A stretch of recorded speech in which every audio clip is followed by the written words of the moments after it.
I paid for my granddaughter's wedding, every single detail, every flower, every song chosen. But at the door, I heard the worst words imaginable. "You're not welcome here." Humiliated in front of 200 guests, I felt my entire life reduced to nothing. What nobody could have imagined was that I already had a secret plan to turn the tables. But to understand how I got here, how an elderly mother who spent decades being used found the strength to do the unthinkable, you need to hear this real story from the beginning. Because what happened at that door in Aspen was just the final straw after years of humiliation, exploitation, and ingratitude that I swallowed in the name of a mother's love. And when I finally woke up, when I finally saw my family for what they really were, there was no going back. This is the story of how I lost everything I thought mattered and found the only thing that truly matters, myself. You know that kind of day you wait your whole life for? That moment when you imagine being surrounded by love, family, gratitude? Well, I imagined it too. I spent almost $60,000 on my granddaughter Chloe's wedding, every penny taken from my account without hesitation. I chose the lodge in Aspen, Colorado, the one with views of the snow-covered mountains, the kind of place that looks like something out of a fairy tale. I paid for the catering, the flowers, the band, the dress, everything. And it wasn't out of obligation, it was out of love. Because I naively thought love was something reciprocal, that an elderly mother who gives everything for her family would, at the very least, be welcomed on her granddaughter's most important day. But life has a cruel way of teaching us that we're not always valued by those we love most. I arrived at the lodge entrance that cold October afternoon, wearing my navy blue dress that I'd chosen so carefully. The parking lot was packed with luxury cars, gleaming SUVs, that kind of showing off that always made me uncomfortable. I climbed the wooden steps, clutching my purse with trembling hands, not from cold, but from a strange anxiety I couldn't explain. 200 guests were already inside. I could hear the chatter, the laughter, the sound of the string quartet I'd hired myself. I took a deep breath, adjusted the shawl on my shoulders, and walked toward the main entrance. That's when I saw him. My son, Richard Harper, standing there like a nightclub bouncer blocking my entrance. And next to him, Samantha, my gold-digger daughter-in-law, with that fake smile I knew so well. "Mom, you can't come in." The words left his mouth with a coldness that cut through my chest like a sharp blade.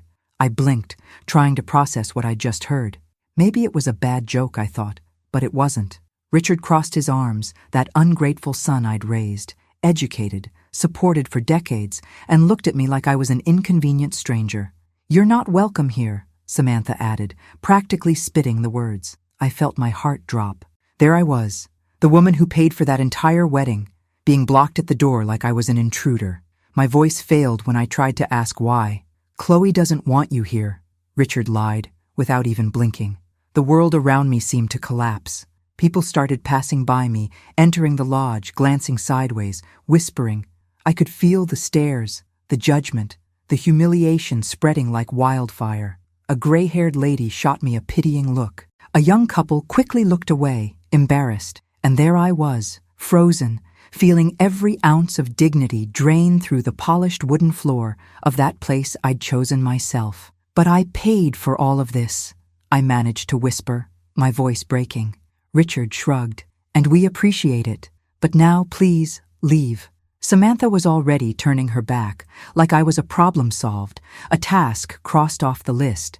It was in that instant, standing at that freezing entrance, with the mountain wind hitting my face, that something inside me broke. It wasn't just sadness. It was a brutal, painful, inescapable clarity. My son didn't love me. Maybe he never had. I was just a source of resources, a bank account with legs, an elderly mother they tolerated as long as the money flowed. And Chloe, the granddaughter I'd spoiled, whose college I paid for, who I'd embraced through every difficulty. She'd allowed this. She knew. Maybe she'd even ordered it. The truth is, I'd spent decades being used, manipulated, drained of every last cent of love and money, and never received anything in return except crumbs of attention. I went down those steps alone, each step weighing like lead. The sound of music started inside. The ceremony was beginning. My granddaughter was getting married, and I, the person who made it all possible, was being thrown out like garbage. I walked to my car, a modest sedan that Richard always criticized for not being elegant enough, and sat in the driver's seat. My hands were shaking so badly I could barely get the key in the ignition. Tears streamed down my face, hot, bitter, carrying years of unreturned sacrifice and devotion. But then, something strange happened. In the middle of that crushing pain, a spark of anger started to burn. A cold, calculated, transformative anger. As I drove back to Boulder, the snow-covered mountains around me seemed like silent witnesses to my total humiliation. Every curve of that road brought memories. The diapers I changed, the bills I paid, the dreams I sacrificed so Richard could have a better life. And what did I get in return? Contempt, exploitation, ingratitude. I remembered all the times Samantha forgot her wallet when we went out to dinner. All the times Richard only called when he needed money. The expensive vacations I financed, the birthday gifts that were never reciprocated. I wasn't a mother. I was a walking ATM. When I got home, that empty house in Boulder where I'd lived alone since my husband died 15 years ago, something inside me changed definitively. I didn't cry anymore. I sat in the living room armchair, still in the navy blue dress, and looked around. Everything in that house, every piece of furniture, every painting, every invested penny, everything was the result of my work, my struggle, my sacrifices, and I'd allowed my family to treat me like I was worthless. But that night, in that heavy silence loaded with pain, I made a decision. I wouldn't be the naive, generous, easily manipulated elderly mother anymore. Not anymore. I grabbed my cell phone and sent a message to Matthew Collins, my longtime attorney, someone who knew every detail of my assets. "Need to see you tomorrow morning. It's urgent." The response came in seconds. "I'll be there at 8 a.m. I put the phone aside and closed my eyes, feeling something I hadn't felt in years. Determination. They humiliated me. They discarded me. But what they didn't know, what none of them had any idea about, was that I had power. Real, tangible, financial power. And for the first time in my life, I was willing to use it. Not for empty revenge, but for something much deeper. For self-respect, for dignity, for justice. Dawn came and I couldn't sleep. I stayed there, sitting in the darkness, processing every detail of that humiliation, every cruel word, every look of contempt. But along with the pain, a new strength was growing inside me. A sharp clarity. They thought I was weak. They thought I'd accept anything, as long as I could be around. That I'd swallow disrespect in the name of a mother's love. And I did swallow it, for years. But that night, at the lodge in Aspen, in front of 200 strangers, something broke. And what was born in its place was a woman they'd never met. A woman who was about to show them that love isn't synonymous with submission. And that an elderly mother, when she finally wakes up, can be more dangerous than anyone imagines. The next morning arrived with pale light streaming through the windows of my house in Boulder. I hadn't slept, but strangely, I didn't feel tired. It was as if the humiliation of the previous night had burned away all the exhaustion and left only a cold, focused energy. I made coffee, sat at the kitchen table, and waited for Matthew to arrive. At 8 o'clock sharp, the doorbell rang. Matthew Collins had been my attorney for over 20 years, a serious man with gray hair and an attentive gaze, who'd helped me structure my investments after my husband's death. He came in, immediately noticed that something was different in my face, and sat down without asking unnecessary questions. "Evelyn, what happened?" I took a deep breath and told him everything, every detail of that horrible night. When I finished talking, Matthew was silent for a few seconds, processing. Then his eyes narrowed and he leaned forward. "Evelyn, I warned you countless times about putting properties in your name and allowing Richard to use them as if they were his. I warned you about the risks of supporting a lifestyle that wasn't sustainable by him alone." I knew. Of course I knew. But hearing that again, now, after being kicked out of the wedding, I paid for myself, hurt in a different way. It hurt because it was true. "I want everything back," I said, my voice firm for the first time in a long while. "The apartment in Denver, the car, the allowances, everything. I want to cut off every penny I give them." Matthew didn't show surprise. In fact, I think he'd been waiting for that moment for years. He opened his leather briefcase, took out some documents, and started explaining. "The Denver apartment is registered in your name. Technically, Richard and Samantha are just occupants. I can send an immediate eviction notice. My heart raced. Eviction. The word sounded so harsh, so final, but it also sounded fair. And the car? I asked. Also in your name. We can request immediate return. The monthly transfers you make can be stopped today. Every word of his was like a puzzle piece falling into place. For the first time, I wasn't being the generous, submissive, elderly mother. I was being strategic. We spent the next 3 hours reviewing every asset, every account, every property that was in my name but that Richard used freely. And it wasn't little.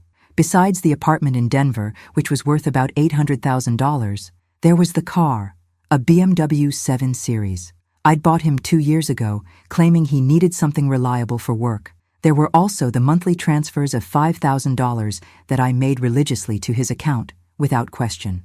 $5,000 a month for years. I did the math mentally and felt a knot in my stomach.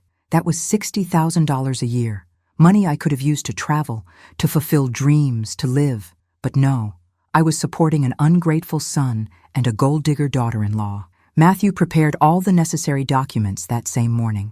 Eviction notice, vehicle return request, cancellation of automatic transfers. Every signature I put on those papers seemed to free a part of me that had been trapped for decades.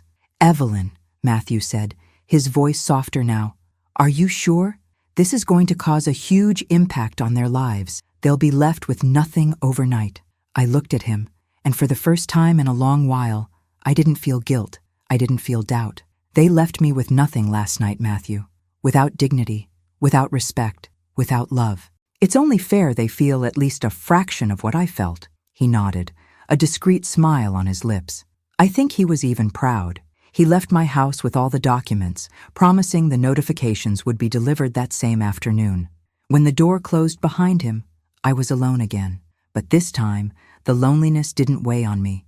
For the first time in years, I didn't feel empty. I felt whole. I walked to the living room window and looked at the mountains in the distance, those same mountains I'd seen on the way back from Aspen. They looked different now. They seemed like witnesses, not of my humiliation, but of my transformation. A real story of a mother who finally woke up. I spent the rest of the day in a strange state, between nervousness and relief. I knew the bomb was about to explode in Richard and Samantha's lives, but I didn't feel remorse. I actually felt a clarity that scared me. How many times had I swallowed cruel comments? How many times had I pretended not to notice they only looked for me when they needed something? How many times had I convinced myself that's how families worked, that a mother's love was unconditional, that I had to accept anything? I sat on the couch, grabbed an old photo album, and flipped through the yellowed pages. Richard as a child, smiling. Richard as a teenager, on graduation day.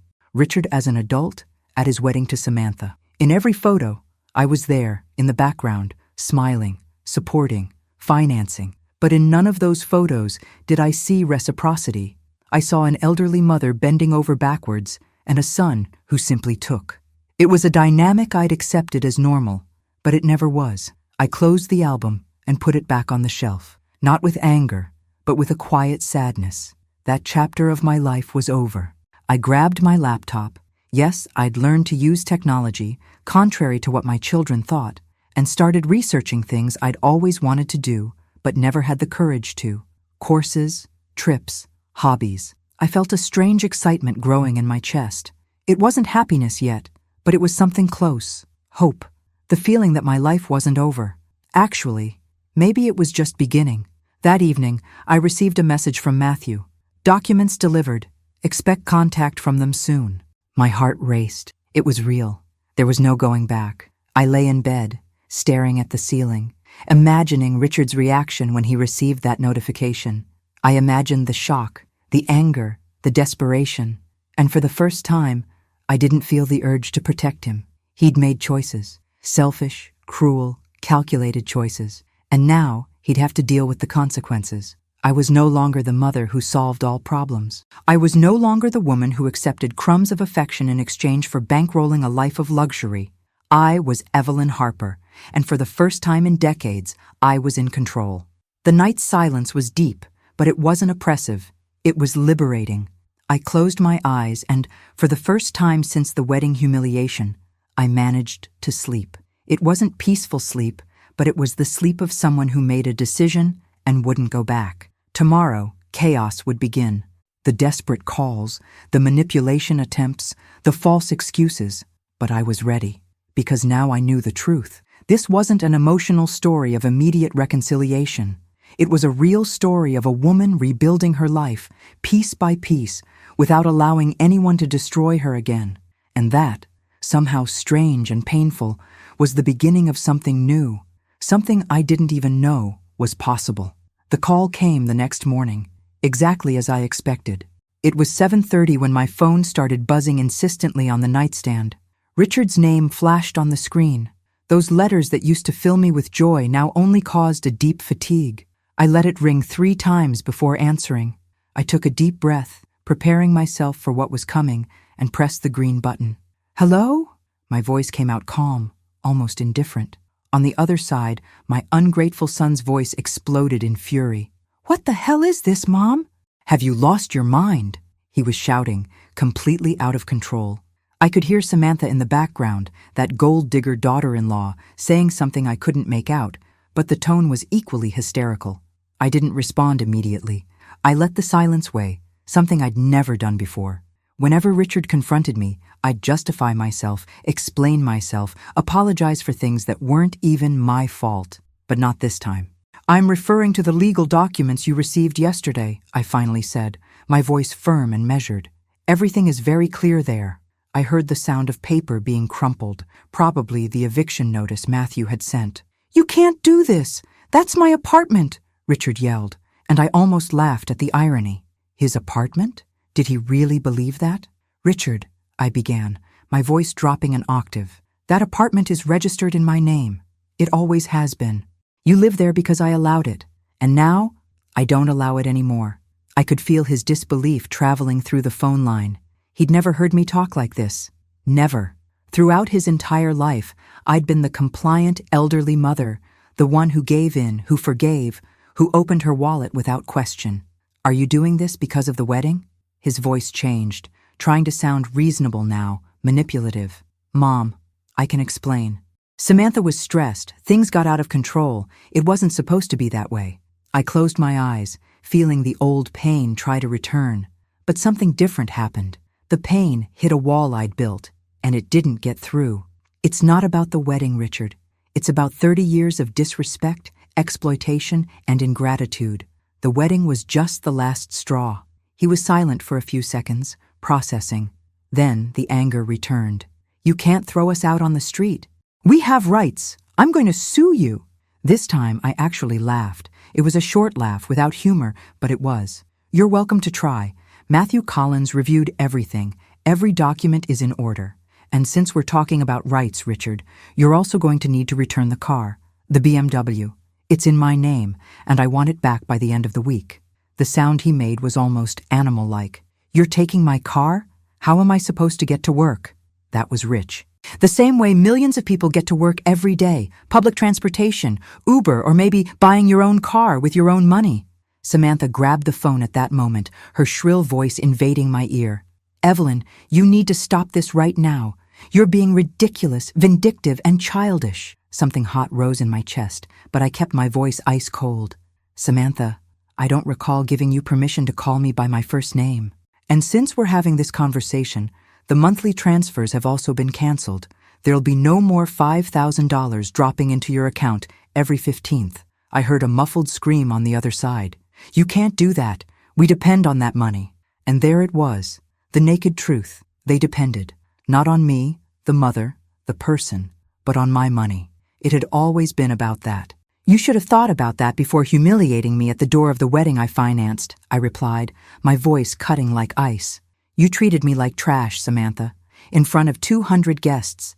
And now you want me to keep supporting your lifestyle? No, it's over." Richard grabbed the phone back. His voice now had a tone of desperation I'd never heard before.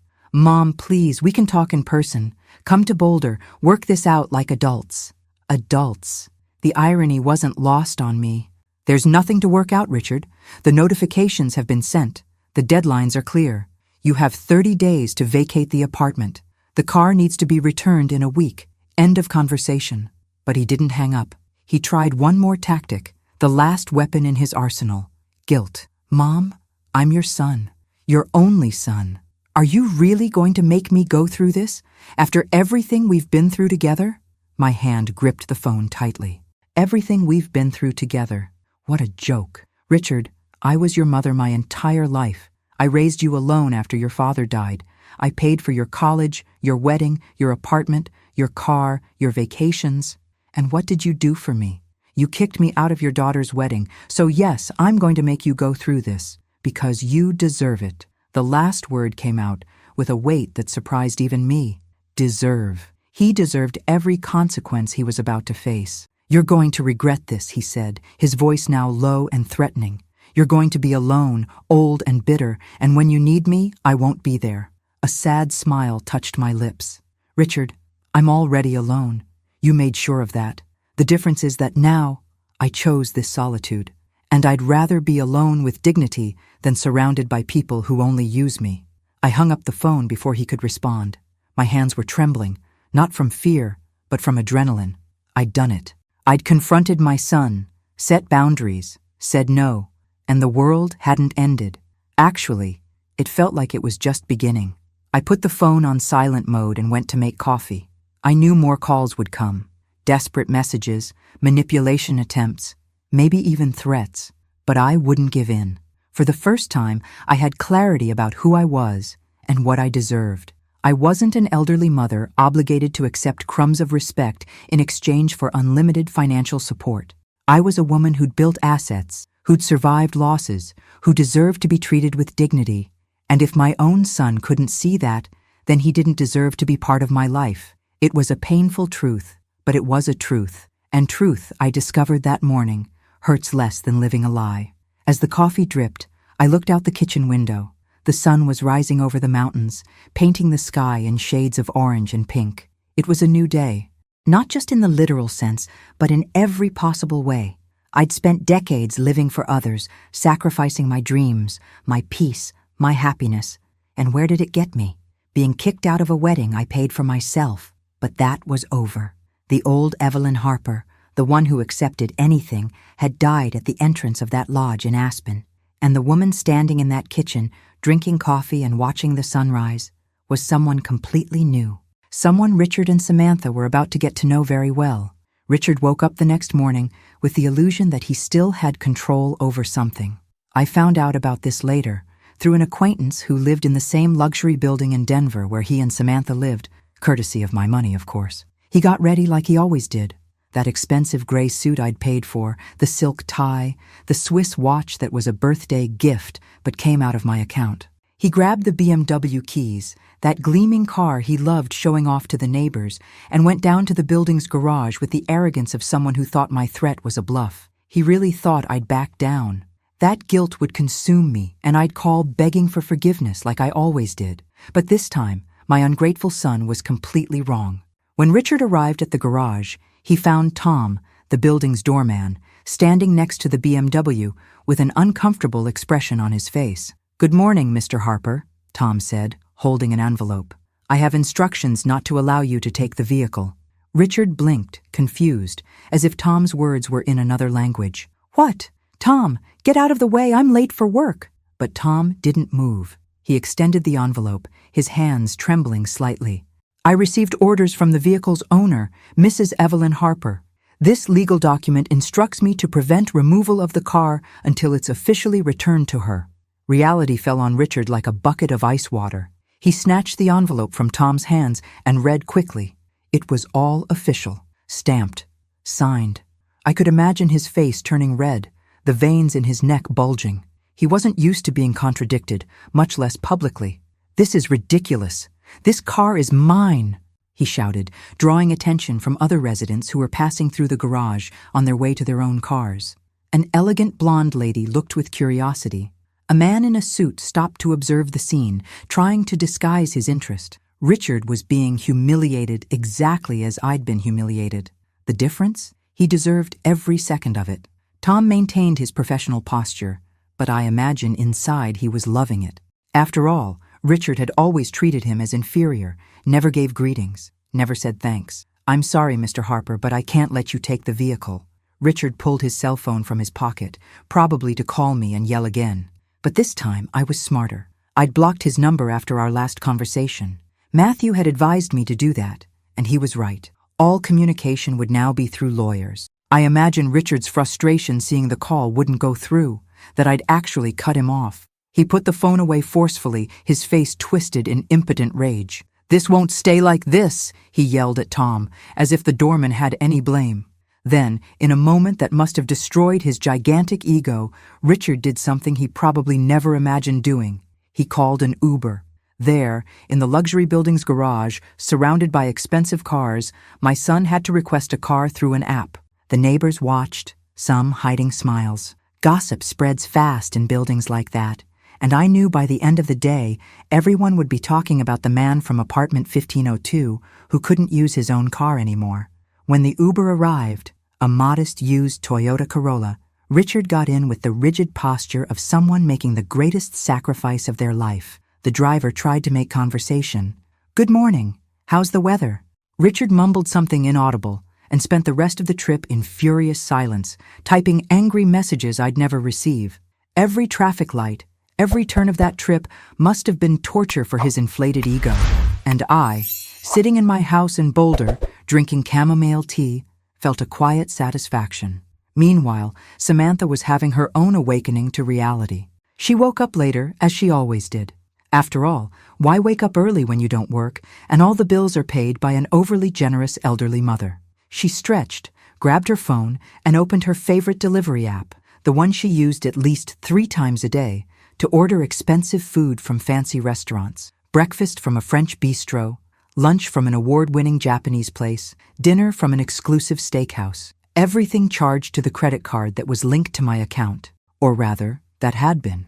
Samantha chose smoked salmon crepes, organic green juice, and imported croissants. She added everything to the cart, confirmed the order, and waited.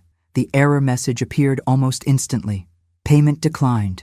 Try another method." Samantha frowned, that expression of privileged confusion, of someone who never had to worry about money. She tried again. Same error. She tried the other card, the one she kept for emergencies, like buying designer bags on sale. Declined, too. Now the panic started rising. She ran to her wallet, took out all the cards, and tried each one. Visa declined. MasterCard declined. American Express declined. All were blocked, or, more precisely, I'd canceled all the additional cards that were in her name, but linked to my accounts. The gold digger daughter-in-law was officially without access to money that was never hers. Samantha called Richard, hysterical. He was in the middle of a meeting at work, still seething with rage from the morning's humiliation, and now had to deal with his panicking wife on the other end of the line. "None of the cards work. She canceled everything," Samantha cried, her voice shrill and desperate. Richard tried to calm her down. But how? He himself was panicking. No car, no money coming into the account, no access to the funds they'd always considered guaranteed. For the first time in years, they were facing something millions of people face every day, financial reality, and they weren't prepared at all. Samantha hung up and looked around the luxurious apartment, that space she'd always treated as her own, decorated with expensive furniture and contemporary art, all paid for by me. Suddenly, everything seemed fragile. She opened the fridge, expecting to find something to eat, but it was almost empty. After all, they never cooked. They always ordered delivery. Samantha grabbed a half-wilted apple and sat on the Italian leather sofa, chewing slowly, processing the new reality. There was no coffee delivered to the door. There was no working card. There was no easy way out. And for the first time in her life as Richard's wife, Samantha understood what it meant to depend on someone and lose that someone. She looked at her phone, at the profile picture of me and her and Richard at a family dinner 2 years ago. I was smiling, hugging them, a happy, naive elderly mother being drained. Samantha felt something she'd never felt before regarding me, fear. That night, when Richard came home, by Uber again, another daily humiliation, they sat at the kitchen table in silence. There was no delivered dinner. Samantha had made instant noodles, something she hadn't eaten since college. They chewed mechanically, the sound of forks hitting plates echoing in the silent apartment. Neither spoke, But both were thinking the same thing. How had they gotten here? How had an elderly mother, that woman who always gave in, always forgave, always paid, transformed into someone so relentless? The truth is, I hadn't transformed into something new. I just stopped being the convenient woman they wanted me to be. And that revelation, for them, was absolutely terrifying. 3 days after the car incident, they showed up at my door. I was in the garden, pruning the rose bushes my late husband had planted decades ago, when I heard the sound of a car stopping in front of the house. I looked over my shoulder and saw a rented sedan, clearly not the BMW, parking hastily. Richard got out from the driver's side, Samantha from the passenger side, and both walked toward the gate with expressions mixing anger and desperation. I took off my gardening gloves slowly, took a deep breath, and walked to the entrance. I didn't open the gate. I stayed on my side, they on theirs, a physical barrier that perfectly symbolized the new dynamic between us. "We need to talk," Richard said, trying to sound authoritative but failing miserably. "We have nothing to talk about," I replied, my voice calm and firm. "Everything that needed to be said has been said. The documents are clear." Samantha took a step forward, her eyes red from crying, or maybe from rage. "Evelyn, this has gone too far. You're destroying our lives." The gold digger daughter-in-law had the nerve to play victim. I crossed my arms and stared at her directly. "I'm destroying your lives? Interesting. And what were you doing to me all these years? Because from my perspective, you were very busy using me as a money machine." Richard slammed his hand on the gate, making noise. "You're my mother. Mothers don't do this to their children." That hurt, I won't lie. But the pain was different now. It wasn't the paralyzing pain from before. It was a pain that came with clarity. "Mothers also don't deserve to be humiliated at the door of a wedding they financed, Richard." I shot back, my voice rising an octave. "Mothers don't deserve to be treated like unwanted strangers after decades of sacrifice. But you and Samantha thought it was perfectly fine to do exactly that to me." He opened his mouth to respond, but I closed it before he could. "By the way, since we're talking about what mothers do or don't do, let me tell you something you clearly don't know about me." I took a step closer to the gate, my eyes fixed on his. It was time to put all the cards on the table. "You think I'm just a regular retiree, an elderly mother who got lucky with investments? Let me enlighten you." I took a deep breath and started revealing what I'd kept for years, not out of shame, but because I never thought it necessary to show off. I own 6 industrial warehouses spread across the West Coast: Seattle, Portland, San Francisco, Los Angeles, San Diego, and Oakland. Each one is leased to major logistics and tech companies: Amazon, FedEx, Tesla. You know how much that generates per month, Richard? He was pale now. Samantha, too. More than $200,000 net, every month, for years. I saw his jaw drop slightly. Samantha put her hand over her mouth. They had no idea. They thought I only had the house, some savings, maybe a modest retirement fund. They never imagined the real extent of my assets, and I never told them because I thought it didn't matter. That family was about love, not money. How wrong I was. "While you complained that I only gave you just $5,000 a month," I continued, my voice cutting now. "I could have been traveling the world, living in 5-star hotels, fulfilling dreams. But instead, I chose to support you and your wife, believing that was a mother's love, believing that one day you'd recognize the sacrifice and reciprocate with, at minimum, basic respect." Richard tried to speak, but I interrupted him again. "And what did I get in return? I was blocked from my granddaughter's wedding, treated like garbage, humiliated in front of hundreds of people. So yes, Richard, I'm destroying your lives. I'm just taking back what was always mine." The raw truth was finally exposed between us, without filters, without excuses. Samantha started crying for real now. Not that manipulative crying she always used to get what she wanted. It was crying from someone who finally understood they'd lost. We didn't know you had that much," she murmured between sobs. I laughed, a dry sound without humor. "And would that have made a difference? If you'd known I had more money, would you have treated me better at the wedding? Or would you have just asked for even more?" The silence that followed answered my question. Richard ran his hand over his face, visibly defeated. "What do you want from us?" he asked, his voice finally breaking. "Do you want us to beg? Want to see us destroyed?" I tilted my head, considering the question. "No, Richard. I don't want revenge. I just want peace. and dignity. And the only way to have that is by cutting you completely out of my life. You can't do this. Samantha practically screamed. We're family. You can't just give up on your family. That word, family, used to have so much weight for me. It used to mean everything. But now it sounded hollow. Family doesn't humiliate. Family doesn't use. Family doesn't discard, I said slowly, each word weighing tons. You were never really family. You were parasites, and I finally woke up. Richard took a step back, as if my words were physical blows. Maybe they were. So that's it? It's over? After everything? He seemed genuinely shocked, as if he couldn't process that his actions had consequences. Yes, Richard, it's over. You have 27 days left to vacate the apartment. The car should have been returned already. Consider yourselves fortunate I'm not charging retroactive rent for the years you lived for free. Matthew had suggested that, actually, charging retroactive rent. It was totally legal, since the apartment was in my name and they'd never paid a cent. But I refused, not because I was generous, but because I wanted them out of my life quickly. Charging rent would mean keeping them legally connected to me longer. I wanted a clean cut. Richard looked at Samantha, then back at me. What if we apologize? For real this time? If we try to fix this? For the first time, I saw something like real regret in his eyes. But it was too late.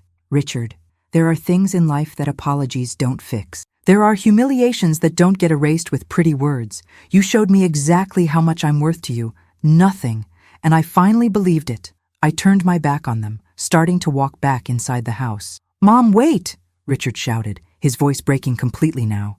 I stopped, but didn't turn around. Please, don't do this. I need you. Those words, which before would have melted me instantly, now just made me tired. No, Richard, you need my money. It's different. And for the first time in my life as your mother, I'm saying no. No to your apartment. No to your car. No to your allowances. And no to continuing to be treated like a walking bank.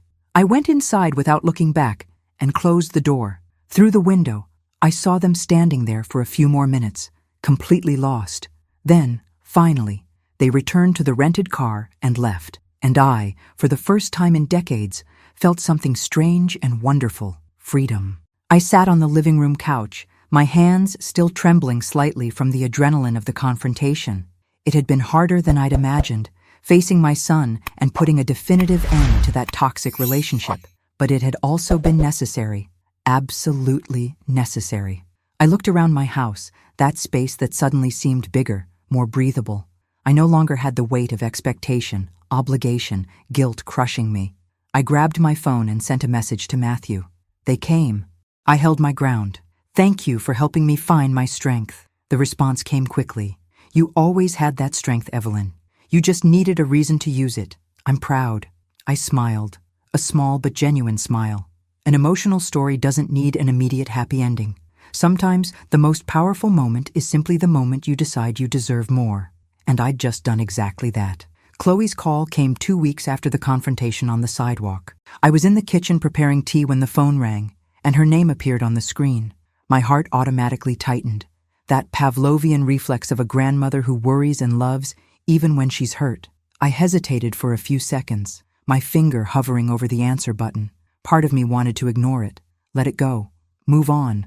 But another part, that stubborn part that still held memories of her as a child running through my garden, made me answer. Hello?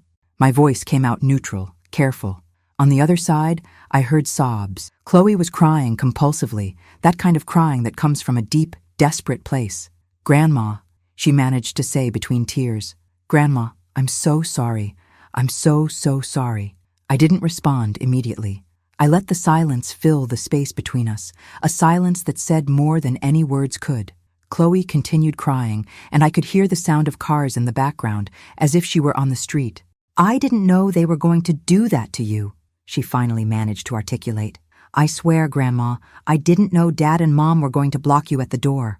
When I found out, it was already too late. I closed my eyes, feeling the familiar pain try to return.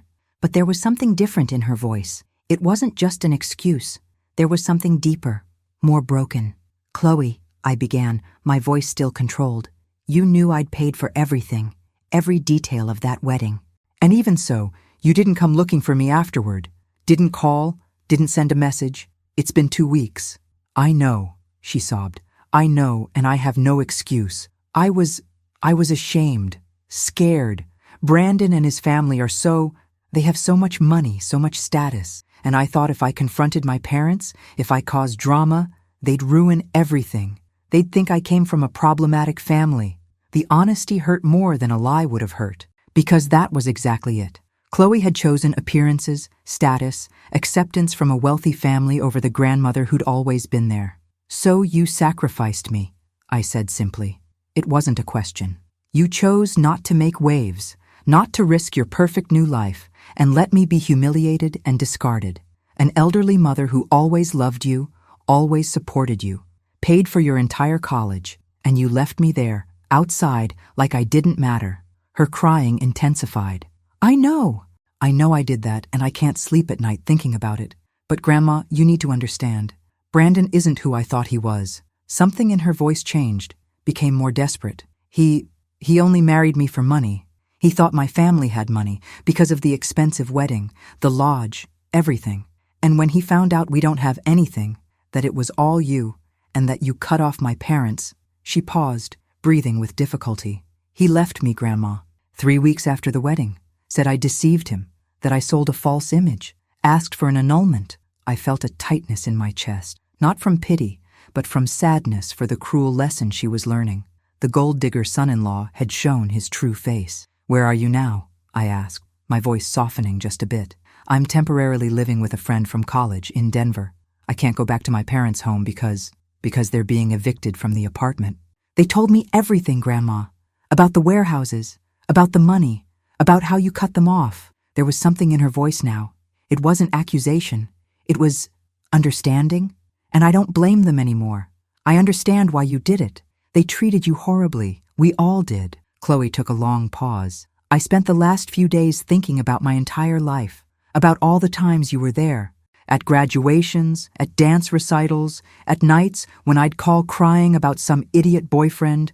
You always answered, always came, always paid, and I didn't even invite you into my wedding. The truth of those words hung between us like a heavy fog. Part of me wanted to say everything was okay, that I forgave, that we could start over. That's what the old Evelyn would have done. Forgive quickly, rebuild bridges, pretend the pain didn't exist. But the new Evelyn, the one who'd learned that self-love is more important than being loved, couldn't do that. Chloe, I appreciate your apologies, truly. But apologies don't erase humiliations. They don't give back dignity. They don't heal wounds that were opened on purpose. My voice was firm, but not cruel. You made choices. Conscious choices. You chose Brandon's family's status over me, chose not to cause drama over defending me. And now that family discarded you, now that you're alone, you come back to me. I know how this looks, Chloe said quickly. I know it seems like I'm only calling because I need help, but it's not that, Grandma. I'm calling because I finally understood what I lost. Not the money, not the financial support, but you, the person who loved me unconditionally, and who I threw away like she was worthless. She took a deep breath, trying to control the crying. I'm not asking for money. I'm not asking you to save me. I'm just asking for a chance to prove I understood, that I grew up, that I can be the granddaughter you deserve to have. There was something in her voice, a sincerity I hadn't heard before. But sincerity wasn't enough. Not yet. What if I say no? I asked softly. What if I say the pain was too great? That trust was broken irreparably. Chloe was silent for a long moment. When she spoke again, her voice was calmer, more mature. Then I'll accept it. Because that would be one more consequence of my choices, and I deserve to live with them. That answer surprised me. It wasn't manipulation. It wasn't drama. It was acceptance, responsibility. But Grandma, she continued, I want you to know one thing. I found that receipt for the loan you gave me 3 years ago for the deposit on my college apartment. You remember? It was $15,000. You said it was a gift, but I insisted on signing a paper saying it was a loan. I remembered. I'd even forgotten about that, never expected her to pay it back. I'm going to pay you back. I don't know how long it'll take, but I'm going to work, save up, and pay back every penny. Not because you're asking, but because it's the right thing to do. I felt something tighten in my throat. This wasn't about money. It never was. It was about recognition, about responsibility, about finally seeing that actions have consequences. "Chloe," I said slowly, "I don't need that money back." She interrupted me gently. "I know you don't need it, Grandma, but I need to do this. I need to prove to myself and to you that I can be better, that I can be the person who deserved to be by your side at that door in Aspen." She paused, and I heard the sound of paper being crumpled. "I'm not asking for immediate reconciliation. I'm not asking you to forgive me tomorrow or next week. I'm just saying, I'm trying to be the person you deserved." The words in English came out with an emotional weight that cut through all my defenses, because they were true, and because, maybe for the first time, Chloe was really understanding. I took a deep breath, feeling tears burn my eyes for the first time since the wedding. But they weren't tears of pain. They were tears of something more complex: cautious hope, sadness for the difficult journey ahead, and a recognition that sometimes, just sometimes, people can change when forced to face who they really are. "Trust takes time, Chloe," I finally said. "I don't know if one day we'll go back to what we were. Maybe we never will. But I recognize your effort, and maybe, just maybe, that's a beginning." It wasn't a happy ending. It wasn't an emotional reconciliation with hugs and instant forgiveness. It was just a crack of possibility. Two women, a grandmother who'd been broken by family but rebuilt by truth and courage, and a young woman who'd been broken by her own choices but was trying to rebuild herself. We didn't know if we'd get anywhere together, but for the first time, we were both walking in the right direction. And for now, that fragile and uncertain possibility was enough. Matthew called me on a sunny Tuesday, 3 weeks after the confrontation on the sidewalk. "Evelyn, they hired a lawyer," he said, his voice calm but with a hint of amusement. "Who did they hire?" I asked, stirring my coffee while watching the birds in the garden. "Some guy named Jeffrey Brennan. I know him. Decent, but doesn't stand a chance against the documentation we have. He tried to argue adverse possession, claimed Richard lived in the apartment long enough to have rights." I almost spit out my coffee from laughing so hard. Adverse possession? That worked when someone occupied an abandoned property without the owner's knowledge. Richard always knew the apartment was mine. We had documents, emails, text messages proving it. "And what did you respond?" Matthew chuckled.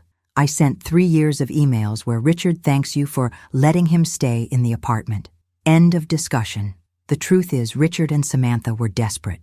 I found out through mutual acquaintances, because gossip travels fast, especially when it involves the fall of arrogant people, that they'd tried everything. First, they tried to get a bank loan using the apartment as collateral, but quickly discovered you can't use a property you don't own as collateral.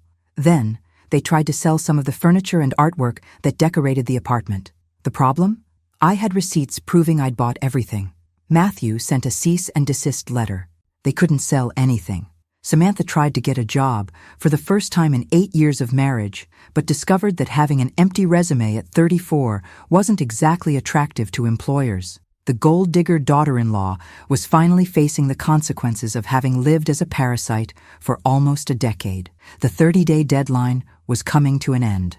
I'd been generous. Matthew had suggested only 15 days, but I extended it to 30 because despite everything, there was still a tiny part of me that didn't want to be completely cruel. But generosity has limits. On the 28th day, they still hadn't left. Matthew prepared the documents for forced removal, but on the morning of the 29th day, I received a message from Richard. Just one line. "We're leaving today. You won." Those words should have given me satisfaction.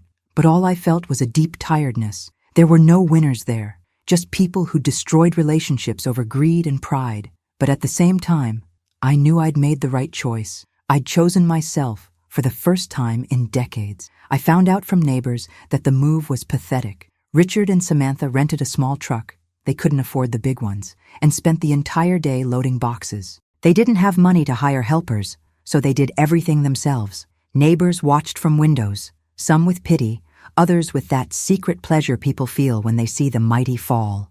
The doorman, Tom, the one who'd prevented Richard from taking the car weeks ago, helped load some heavy boxes, not out of sympathy, but because it was part of his job. Richard, sweaty and exhausted, could barely look at him. The complete humiliation was total. From the man who showed off in designer suits and luxury cars, to the man loading his own boxes in a cheap moving truck. The fall had been vertiginous. The apartment they moved to was in Aurora, a much more modest area of Denver. It wasn't bad. It was a perfectly decent place where millions of Americans live comfortably. But for Richard and Samantha, who'd gotten used to balconies with mountain views, marble floors, and 24-hour concierge service, it was a brutal descent. 2 bedrooms, 1 bathroom, old carpet, and thin walls where you could hear the neighbors arguing. The rent was $1,200 a month, something that for most people is normal, but for them seemed like a fortune, considering they no longer had my $5,000 allowance. Richard had his work salary, something around $6,000 a month. Sounds good, but not when you're used to living with $11,000. Suddenly, bills that used to be paid automatically became difficult choices. Samantha was the one who suffered most with the move. She'd built her entire identity around being the rich wife, the woman who lunched at expensive restaurants, who had a closet full of designer bags, who frequented spas weekly. Now, she was in a small apartment in Aurora, surrounded by boxes, with no money for her extravagances. I started hearing stories, through my friend Dorothy, who knew an acquaintance of Samantha, about how she was selling her bags online. The Hermes, the Chanels, the Louis Vuittons, all those bags she'd shown off on her social media were being shipped off one by one on Poshmark and eBay. Each sale was a small death of her ego. And even so, the money she got barely covered basic bills. A $10,000 bag fetched maybe $5,000 on the resale market. And $5,000, she discovered, doesn't last long when you have to pay rent, food, gas, and bills. Richard, in turn, was having his own silent breakdown. He took pride in his work, operations manager at a logistics company, but he'd never been exceptional. He was average, competent enough, but nothing special. And now, without his mother's financial support, he was starting to realize his salary simply didn't sustain the lifestyle he'd presented to the world. Work colleagues started noticing changes. He stopped going out for expensive lunches. He started bringing lunch from home. Or rather, Samantha started making lunches because they couldn't order food every day anymore. Did he sell the BMW? No, because the BMW was never his. I'd taken it back. Now he drove a 2008 Honda Civic they'd bought for $4,000 in cash, using part of the money from Samantha's bags, an ungrateful son driving a 15-year-old car. The irony was delicious. The first months in Aurora were brutal for them. Samantha finally got a job as a receptionist at a dental clinic, earning $15 an hour. It was humiliating for her. A woman who'd spent years showing off her luxury housewife life on social media was now scheduling root canal appointments and cleaning the waiting room. But she needed to, because Richard's $6,000 plus her $2,400, working 40 hours a week, gave them $8,400. After taxes, they were left with about $6,500 net. Rent, $1,200. Car and insurance, $400. Food, $600 if they were careful. Utility bills, water, internet, $250. Gas, $300. Less than $4,000 was left for everything else. For a couple used to spending that on a weekend, it was suffocating. Financial reality crushed them a little more each day. Samantha had to choose between buying good shampoo or the generic version. Richard had to pack lunch because the $12 for a sandwich made a difference now. They cut streaming services, gym, dinners out, everything. And even so, money was tight. Matthew kept me informed not because I asked, I'd made clear I wanted distance, but because he thought I should know. They're surviving, Evelyn. Barely, but they are. I didn't feel pleasure in that. It wasn't satisfaction I felt. It was a kind of quiet justice. They were living the life millions of Americans live every day, working hard, counting pennies, making tough choices. The difference is most of those people never had the privilege they'd had. Never humiliated an elderly mother who supported them, never spit in the hand that fed them. On a Saturday afternoon, about 2 months after the move, I was at the supermarket in Boulder buying ingredients to make bread. I'd started baking, a delicious therapy, when I saw something that made me stop. It was a photo on Facebook that appeared in my feed, posted by an acquaintance who was friends with Samantha. The photo showed Samantha and Richard in their new apartment, sitting on an old couch they'd bought used, eating boxed pizza. The caption said, "New beginnings are hard, but we're together." There were no luxury hashtags, no showing off, no pretension. It was just real. And for the first time, I saw my son not as the arrogant man who kicked me out, but as a human being facing the consequences of his choices. It didn't change anything. I wasn't going back, but it made me think, maybe, just maybe, the fall was exactly what they needed, not to come back to me, but to finally become real people. The first thing I did after Richard and Samantha officially left the apartment was sell the property. Matthew took care of everything, found a serious buyer, a young couple of doctors who were looking for something in Denver, and closed the deal in less than a month. $820,000, net after fees and taxes. It was money I didn't necessarily need, but that represented something much bigger: total freedom. That apartment carried years of bad memories, of manipulation, of being used. Selling it was like cutting the last thread that tied me to that old version of myself. When the papers were signed and the money hit my account, I sat on the house porch with a glass of wine and simply breathed. For the first time in decades, everything I had was truly mine. Nobody was using it, nobody was taking it, nobody was draining me to the last cent of generosity. But financial freedom was only part of the equation. I needed to rebuild who I was. I'd spent so much time being a mother, being a grandmother, being a provider, that I'd forgotten who Evelyn was. I started slowly, with small things that seemed silly but were revolutionary for me. I enrolled in a computer course at the Boulder Community Center. Yes, I knew how to use a computer, but I wanted to learn more: photo editing, advanced spreadsheets, even a bit of basic programming. The teacher, a woman in her 40s named Lisa, was impressed with my dedication. "Evelyn, you learn faster than half my 20-year-old students," she said, laughing.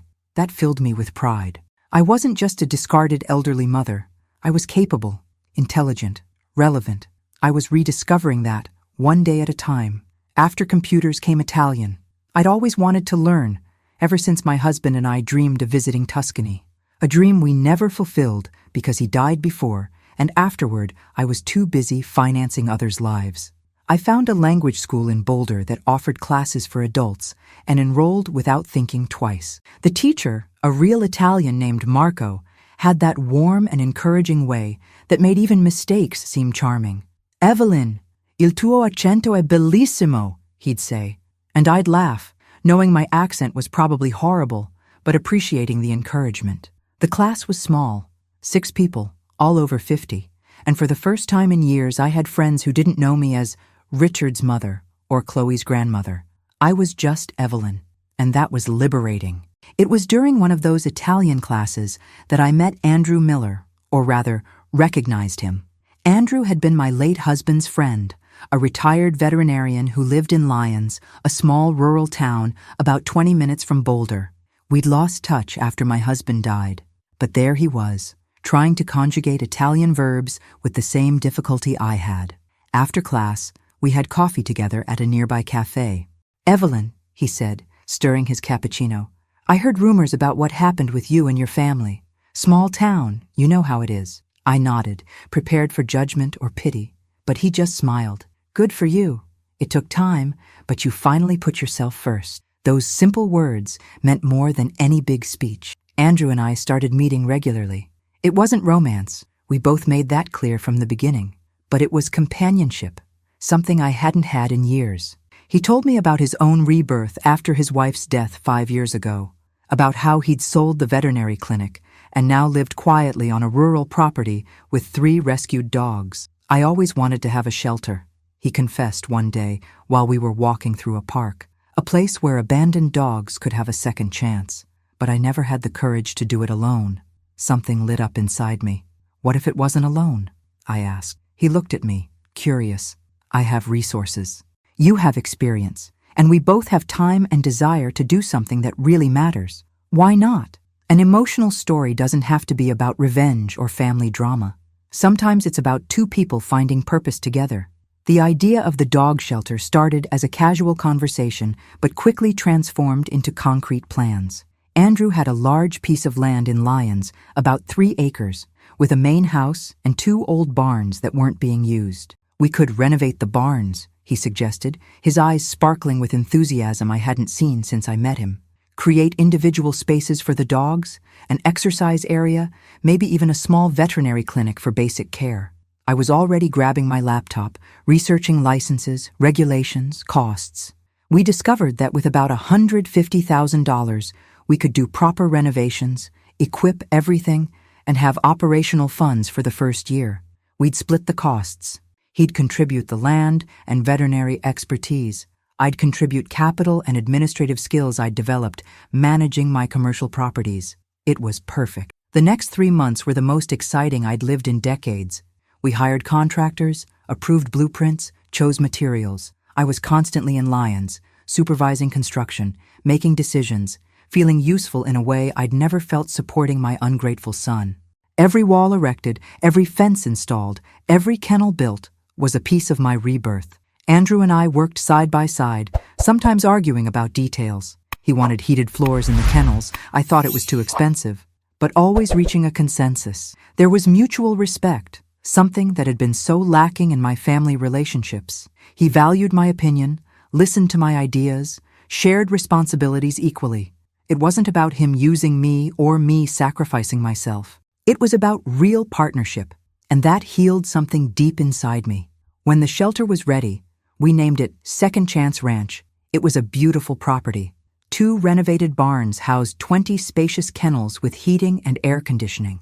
An outdoor fenced area of almost an acre where dogs could run freely. A small clinic with basic veterinary equipment. An office where I'd manage adoptions, finances, and the shelter's social media.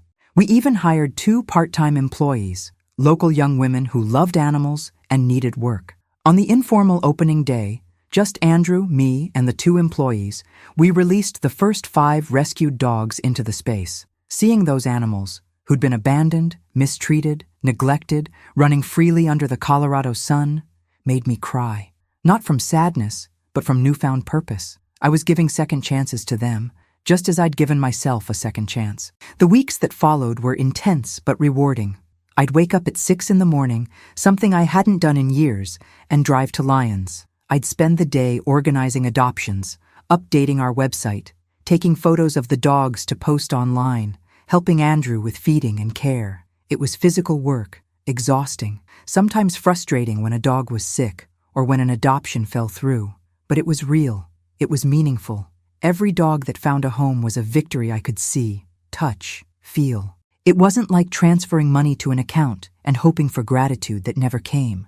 It was tangible impact. The people who adopted came back with photos, with updates, with tears of happiness in their eyes. They genuinely thanked me. And I, for the first time, felt my generosity was being directed to something that truly deserved it. One afternoon, about 2 months after the opening, I was sitting in the shelter office responding to emails from potential adopters when Andrew came in with 2 coffees. "You're glowing," he said simply, handing me the cup. I laughed, a genuine light sound. "Glowing? I'm covered in dog hair and probably smell like kibble." He shook his head. "It's not about that. It's about you. When I saw you in that Italian class months ago, you looked dimmed, carrying something heavy. But now, you're alive again." His words hit me deeply because they were true. I was alive. I was no longer an elderly mother waiting for crumbs of affection from an ungrateful family. I was Evelyn Harper, co-founder of a dog shelter, Italian student, woman with purpose and dignity. And for the first time in longer than I could remember, I was genuinely happy. Not despite what had happened, but maybe because of it. The pain had forced me to rebuild myself. And the rebuilt woman was infinitely stronger than the original. The story spread, as all good stories do in small communities. Not because I went around telling it, actually I was pretty reserved about the details, but because people talk. Someone who knew Richard, or had heard about the wedding in Aspen, or knew about the eviction, and somehow the pieces came together. I was the elderly mother who'd financed the family's luxurious life for decades and who'd finally said enough. Initially, I was uncomfortable with the attention. I didn't want to be seen as vindictive or cruel.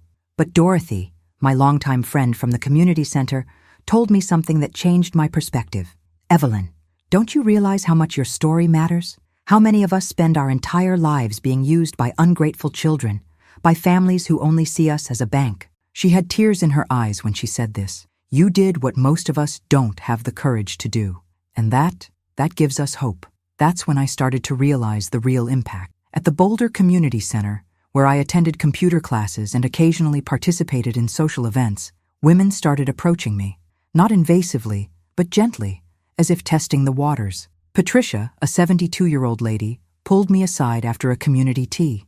"My son and gold-digger daughter-in-law have lived in my house for 8 years, she confessed, in a low voice. They don't pay rent, don't help with bills, and when I suggest maybe it's time for them to leave, my son accuses me of being mean, of not loving my grandchildren."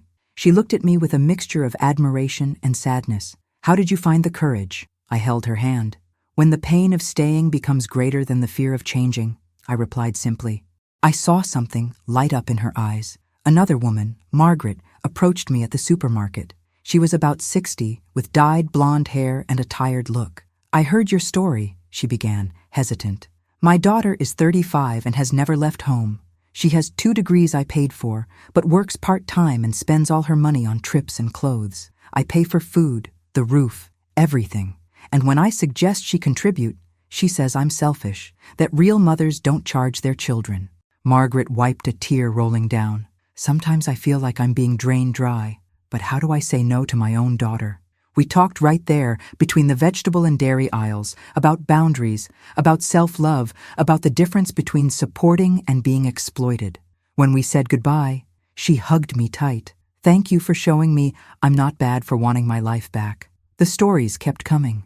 Linda, 58, whose 30-year-old son lived in her basement playing video games while she worked 2 jobs to support them both. Karen, 63, who'd refinanced her house 3 times to pay off her son and daughter-in-law's credit card debts. Susan, 70, who canceled her necessary hip surgery to be able to pay for her grandson's college because her son insisted it was grandma's responsibility to help. Each story was a variation on the same theme: women, especially elderly mothers, being drained emotionally and financially by adult children who refused to grow up, and all of them carried the same guilt I'd carried for years. The feeling that if only they were better mothers, more patient, more generous, somehow everything would work out.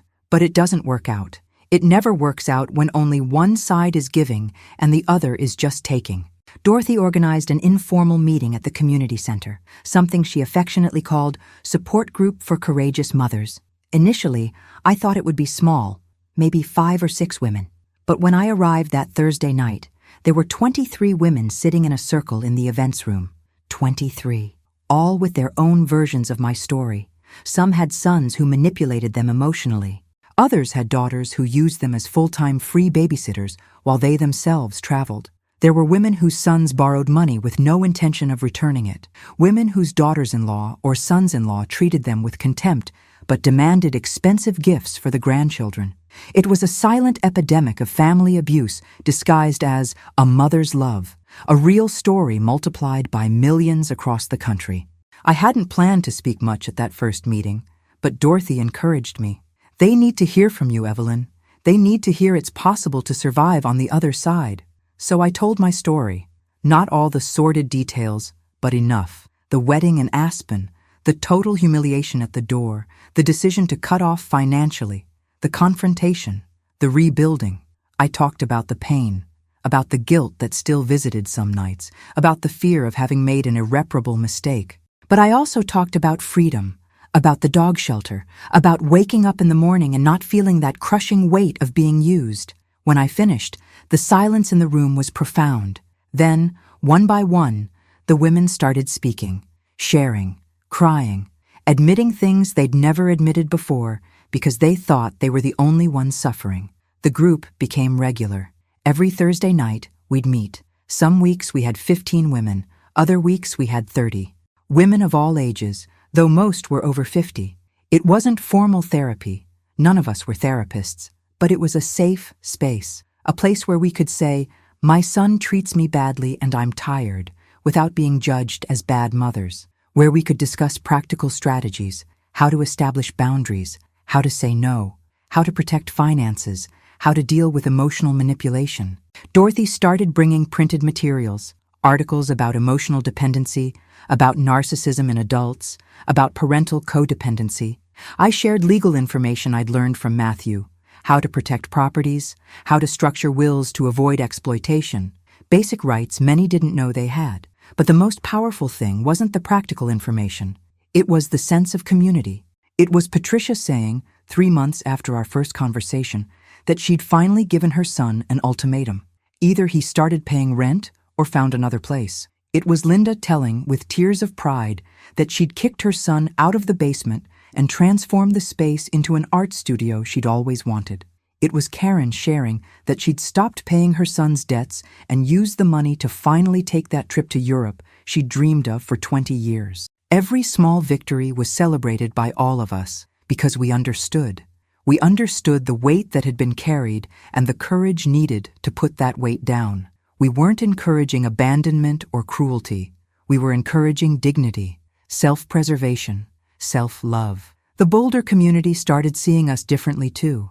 What could have been malicious gossip, those selfish women who abandoned their families, became something more nuanced. People started understanding there was a difference between supporting children in difficult times and being exploited indefinitely, that there was a difference between maternal love and martyrdom. Even some men started showing up at meetings, fathers going through similar situations, though they were a minority. A 75-year-old gentleman, Robert, shared how his daughter had taken control of his finances under the pretext of helping him and was slowly draining his savings. With the group's help, he got legal assistance and regained control. His story resonated as much as mine. It wasn't about gender. It was about power, exploitation, and the courage to finally say, "I deserve more." A few months after the first meeting, a local journalist from the Boulder Daily Camera approached me for an interview. I initially refused, but Dorothy convinced me. "Evelyn, think about how many other women out there, in other cities, who are suffering alone, who think they're the only ones. Your story can reach beyond Boulder." The article was published in a Sunday edition with the headline, "Boulder Women Rediscover Dignity After Years of Family Exploitation." It didn't mention full names, but told general stories, including mine. The response was overwhelming. Emails arrived from all over Colorado, then from other states. Women thanking us for making them feel less alone, sharing their own stories, asking for advice. What started as my small act of self-preservation had transformed into something much bigger. A silent movement of women, especially elderly mothers, refusing to continue being invisible, discarded, and exploited. And at the center of it all was a simple but powerful truth. You can love your children and still demand respect. And when that respect doesn't come, you have the right to walk away. It's not cruelty.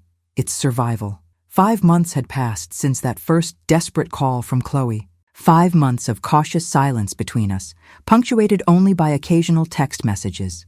Nothing deep, just superficial check-ins. "How are you?" "Good. And you?" "Working a lot." "That's good."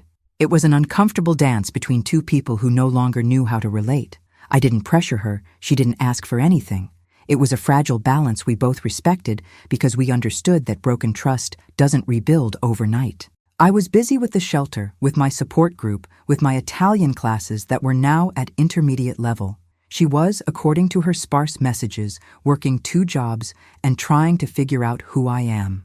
It wasn't reconciliation, but it also wasn't complete ending. It was an undefined space neither of us knew how to name. Then, on a rainy Tuesday in April, my phone rang. Video call. Chloe. My heart automatically raced. That Pavlovian reflex of a grandmother who worries and loves even when hurt. I answered. Her image appeared on the screen, and I was momentarily shocked. She looked different, very different. Her hair, which used to be straightened and treated in expensive salons, was now in its natural state, wavy and somewhat messy, tied in a ponytail. She wore a simple t-shirt, no makeup, dark circles evident. But what impressed me most were her eyes. They no longer had that superficiality I'd seen at the wedding. There was depth there. Tiredness, yes, but also something that looked like humility. "Hi, Grandma," she said, her voice soft and hesitant. "Hi, Chloe," I responded, keeping my tone neutral, but not cold. "I know I haven't talked much," she began, adjusting the phone.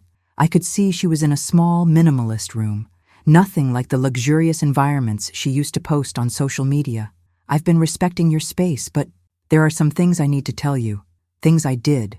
Changes." I nodded, grabbing my teacup and settling on the couch. "I'm listening." She took a deep breath, like someone about to dive into deep waters. "First, about Brandon. The marriage was officially annulled last month. He really was only interested in money. When he found out my family didn't have what he thought, when he saw you'd cut off my parents, he just disappeared. Didn't even have the decency for a difficult conversation. Just sent the papers through his lawyers. Her voice was surprisingly stable telling this. And how are you dealing with that? I asked, genuinely curious. She gave a sad smile. Honestly, at first it was devastating. I felt like my whole life was a lie, you know? The dream wedding that lasted less than some grocery shopping. But then I started realizing I'd dodged a bullet. She used the expression in English, and something in her naturalness made me believe her. If he'd stayed, I would have spent my entire life with someone who only saw me as a means to an end. Just like what I did to you. The self-awareness in that last sentence surprised me. It wasn't self-pity. It was honest recognition. I realized I'd become exactly the kind of person I'd despise if I met them. A gold-digger daughter-in-law, an ungrateful daughter, a superficial granddaughter who chose status over real love. I stayed silent, letting her continue. This was important. She needed to say these things, and I needed to hear them. After he left, I hit rock bottom. Like, really rock bottom. I had no money, no place to live. My parents were in Aurora, in their tiny apartment, barely surviving, so they couldn't help me. I stayed a few months with my friend Rachel, sleeping on her couch. It was humiliating, but also necessary, you know? She wiped a tear starting to form. For the first time in my life, I didn't have anyone to save me. Not you, not my parents, not a rich husband. It was just me, and I had to figure out who that person was when she didn't have luxury, didn't have a safety net, nothing. There was something powerful in that account, a real story of someone being forced to grow up in the most painful way possible. I got 2 jobs, she continued, a note of cautious pride in her voice. One as a barista in a coffee shop near the University of Denver, another as an administrative assistant in an accounting office. It's not glamorous. Actually, it's exhausting. I wake up at 5:30, work at the coffee shop from 6:30 to noon, then go to the office from 1 to 5. I get home at 6, make something to eat, and pass out. Saturdays I work half day at the coffee shop. Sundays, if I'm lucky, I sleep until 9. She laughed, a sound without humor, but genuine. And you know what's funny? For the first time, I feel like I'm really living. It's not comfortable, it's not easy, but it's real. Every penny I earn is mine. It didn't come from you. It didn't come from my parents. It didn't come from any man. It's mine. I'm proud of you, Chloe, I said, before I could stop myself. The words came out with sincerity that surprised me. She looked at the screen, eyes wide, as if she didn't expect to hear that. Really? Her voice was small, vulnerable. Really? Working hard, supporting yourself, growing through difficulty. Those are things that build character. And it seems you're finally building yours. More tears rolled down her face, but she was smiling. There's one more thing, she said, wiping tears with the back of her hand. Remember that loan? The $15,000 for the college apartment deposit? I vaguely remembered. I remember. She pulled something from the side table, an envelope. It took me 5 months working these 2 jobs, saving every penny left over after paying for my rented room and basic food. But I did it. She opened the envelope and showed the camera. A check, $15,000. My throat tightened. It wasn't about the money. I really didn't need it. Never did. It was about the symbol. It was about Chloe, for the first time in her adult life, honoring a commitment, following through, sacrificing to do the right thing, not because she was forced, but because she chose to. Chloe, my voice came out choked. It's not even about returning the money, Grandma, she interrupted gently. It's about proving, to myself more than to you, that I can be trustworthy, that when I say something, I follow through. That I'm not that person anymore who only took and never gave anything back. She put the check aside. I'm mailing it tomorrow, with certificate of authentication, everything proper, and I'm not doing this expecting us to go back to how we were before. We're not those people anymore, but I'm doing it because it's the right thing to do, and because I'm trying to be the person you deserved. The same words she'd said months ago, but now carried with real weight, with action, not just intention. And your parents? I asked after a moment. How are things with them? Chloe made a face. Complicated. They still haven't fully understood, you know. Dad still thinks somehow you were unfair, that you overreacted. Mom oscillates between blaming you and blaming herself. Neither has really taken responsibility for what they did. And I don't know if they will. Maybe some people are incapable of that kind of self-reflection. She seemed older saying that, wiser. I still talk to them, see them sometimes, but keeping emotional distance. I've set boundaries. I don't let them blame me for the consequences of their actions. And surprisingly, the world didn't end. I smiled slightly. She really was growing.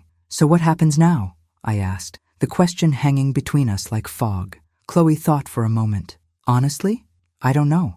I'm not asking to go back to being your favorite granddaughter who calls every week. I'm not asking for complete reconciliation. I'm just showing that I changed, that I'm changing. And if one day, maybe in a year, or 2 or 5, you look at me and see someone you can trust again, someone who deserves to be in your life, that would be incredible. But if not, I understand. And I'll keep being this better person, anyway. Not for you, but for me. There was a maturity in those words that touched me deeply. She wasn't bargaining. She wasn't manipulating. She was just being honest. Trust takes time, Chloe. I repeated the words I'd said months ago. But I recognize your effort. And maybe, just maybe, that's the beginning of something. We talked for a few more minutes about lighter things. My dog shelter, her Italian classes that she thought were amazing, the funny customers at the coffee shop. It wasn't the relationship we had before, that of doting grandmother and spoiled granddaughter. It was something new, undefined, cautious. But it had something the old relationship never had: honesty, reciprocity, respect. When we hung up, I sat on the couch for a long time, looking at the phone's dark screen. It wasn't a happy ending ready to be packaged. We weren't grandmother and granddaughter skipping through flower fields, everything forgiven and forgotten. It was more complicated than that, more real. 2 women, one elderly who'd been broken by family but rebuilt by truth and courage, and a young woman who'd been broken by her own choices but was trying to rebuild herself. We didn't know if we'd get anywhere together, but for the first time, we were both walking in the right direction. And for now, that fragile and uncertain possibility was enough. And that's how my story unfolded. Not with a movie happy ending, where everyone hugs and hurts disappear, but with something more valuable: truth, dignity, and the courage to choose myself after decades of putting myself last. I learned that a mother's love doesn't mean accepting humiliation, that generosity without respect isn't love, it's exploitation, and that sometimes the most loving thing you can do, for yourself and even for others, is to say, enough. Today, when I wake up and go to the shelter, when I see those dogs who got a second chance running happily, I see my own journey reflected. We all deserve second chances. We all deserve to be reborn. But first, we need the courage to let die what's killing us inside. And you, have you gone through something similar? Have you ever felt used by people who should love you? Have you ever had to make the impossible choice between your heart and your dignity? What would you do if you were in my place at that door in Aspen? Would you keep accepting, or would you finally say enough? If this story touched your heart, if you saw yourself in some part of it, or know someone who needs to hear this, subscribe to the channel and turn on notifications so you don't miss other emotional stories that bring life lessons and make us reflect on our own choices and relationships. Because sometimes someone else's story is exactly what we need to find courage in our own journey. See you in the next video.